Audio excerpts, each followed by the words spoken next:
Welcome to the Media Line. I'm Lawrence Rifkin. Joining me is Dr. Yonatan Freeman of the Department of Political Science at the Hebrew University of Jerusalem.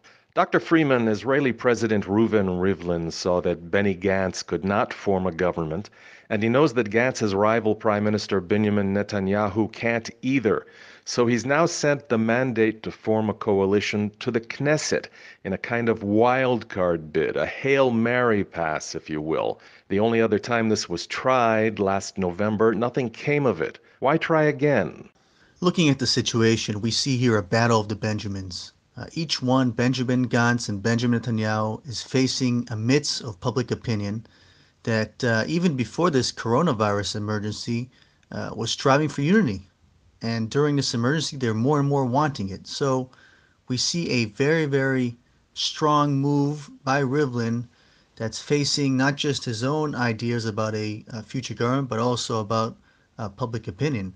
I think that Benny Gantz, more than Netanyahu, is facing more and more challenges from within his own camp. We saw that recently when he said goodbye to Yair Lapid and Boogie Alon.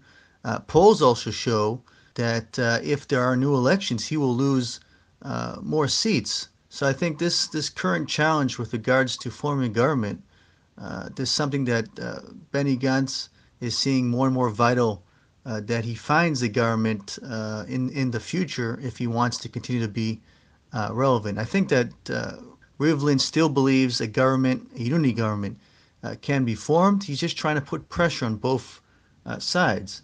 After Benny Gantz was not able to form a government, he could have given the mandate to Benjamin Netanyahu. He didn't do that.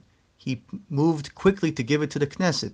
So I think this is something that will provide more and more pressure on both sides, because unlike the third round of elections, the public does not want a fourth round. That's true, but there's also this coronavirus issue, which will further make this fourth round not be very popular. So there's a clock ticking, this time not just to the fourth round of elections, but there's also a battle clock ticking, which is counting the days and weeks that the world is now continuing to fight the coronavirus, and this is something very much in the mind of Rivlin.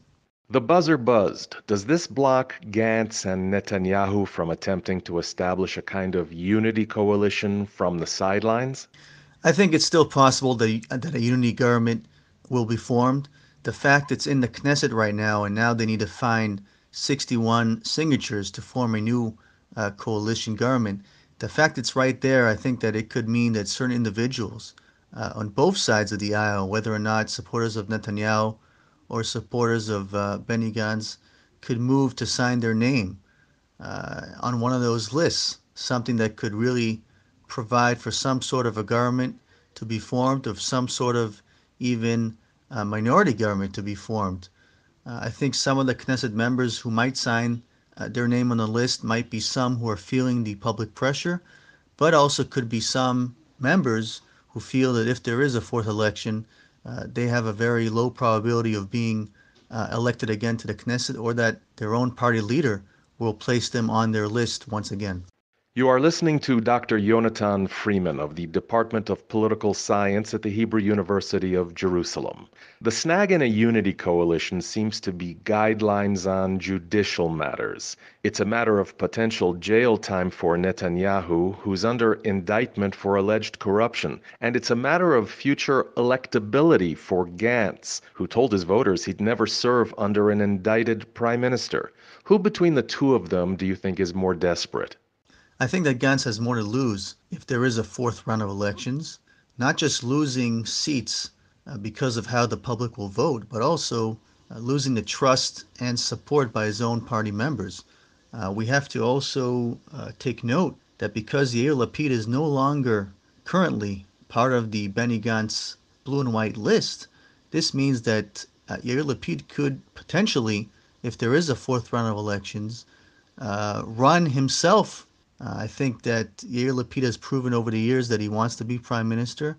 I think that if he runs again, he could say to the public that Benny Gantz failed 3 times to be prime minister, to form a government. So this time I'm going to do it. So I think if you look at who has more to lose or potential lose, it's really Benny Gantz, because Benny Gantz has less of a unity following behind him, not just publicly, but in terms of his own members of his party, and the fact he also has a potential competitor within his own camp of not wanting Netanyahu by the name of Yair Lapid. Dr. Yonatan Freeman, thank you for joining me at the Media Line. I'm Lawrence Rifkin.